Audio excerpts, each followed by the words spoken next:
क्या आप जानते हैं अयोध्या की सबसे भयानक रात कौन सी थी? उस रात को दशरथ जी की क्या दशा थी और कैकेयी के कहने पर अगले दिन प्रातःकाल श्री राम को दशरथ जी ने क्यों बुलाया?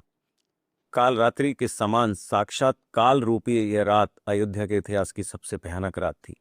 कैकेयी दशरथ जी की मृत्यु का रूप बनकर खड़ी थी और राजा दशरथ पुत्र शोक से पीड़ित हो पृथ्वी पर पड़े थे, वेदना से छटपटा रहे थे।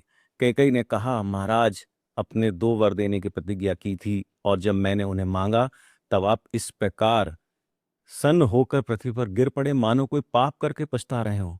आपको सत्पुरुषों की मर्यादा में स्थिर रहना चाहिए। आप अपने पुत्र श्री राम को घर से निकाल दीजिए। मैं अपने इस कथन को 3 बार दोहराती हूँ। यदि मुझसे की हुई इस प्रतिज्ञा का आप पालन नहीं करेंगे तो मैं उपेक्षित होकर आपके सामने ही अपने प्राणों का परित्याग कर दूंगी। दशरथ जी ने कहा, आज से मैं तेरा और तेरे पुत्र का त्याग करता हूं। मेरी मृत्यु के बाद अपने पुत्र सहित तू मेरे लिए जलांजलि नहीं देगी। इतना कहते कहते चंद्रमा और नक्षत्र मालाओं से अलंकृत बैरागी रात बीत गई और प्रभात काल आ गया। कैकेयी ने कहा, आप बिना किसी क्लेश के अपने पुत्र श्री राम को यहाँ बुलाइए। मेरे पुत्र को राज्य पर प्रतिष्ठित कीजिए और श्री राम को वन में भेजकर मुझे निष्कंटक बनाइए। तभी आप सत्य प्रतिज्ञ हो सकेंगे। प्रातःकाल होते ही अयोध्या राज्याभिषेक के लिए सजकर तैयार हो गई।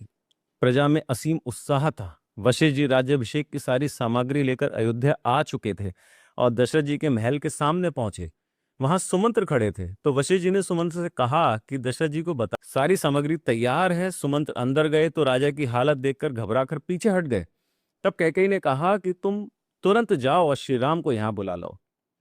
सुमंत्र ने राजा की आज्ञा के बिना जाने से मना कर दिया। तब दशरथ जी ने कहा कि मैं श्री राम को देखना चाहता हूं, तुम शीघ्र उन्हें यहां ले आओ।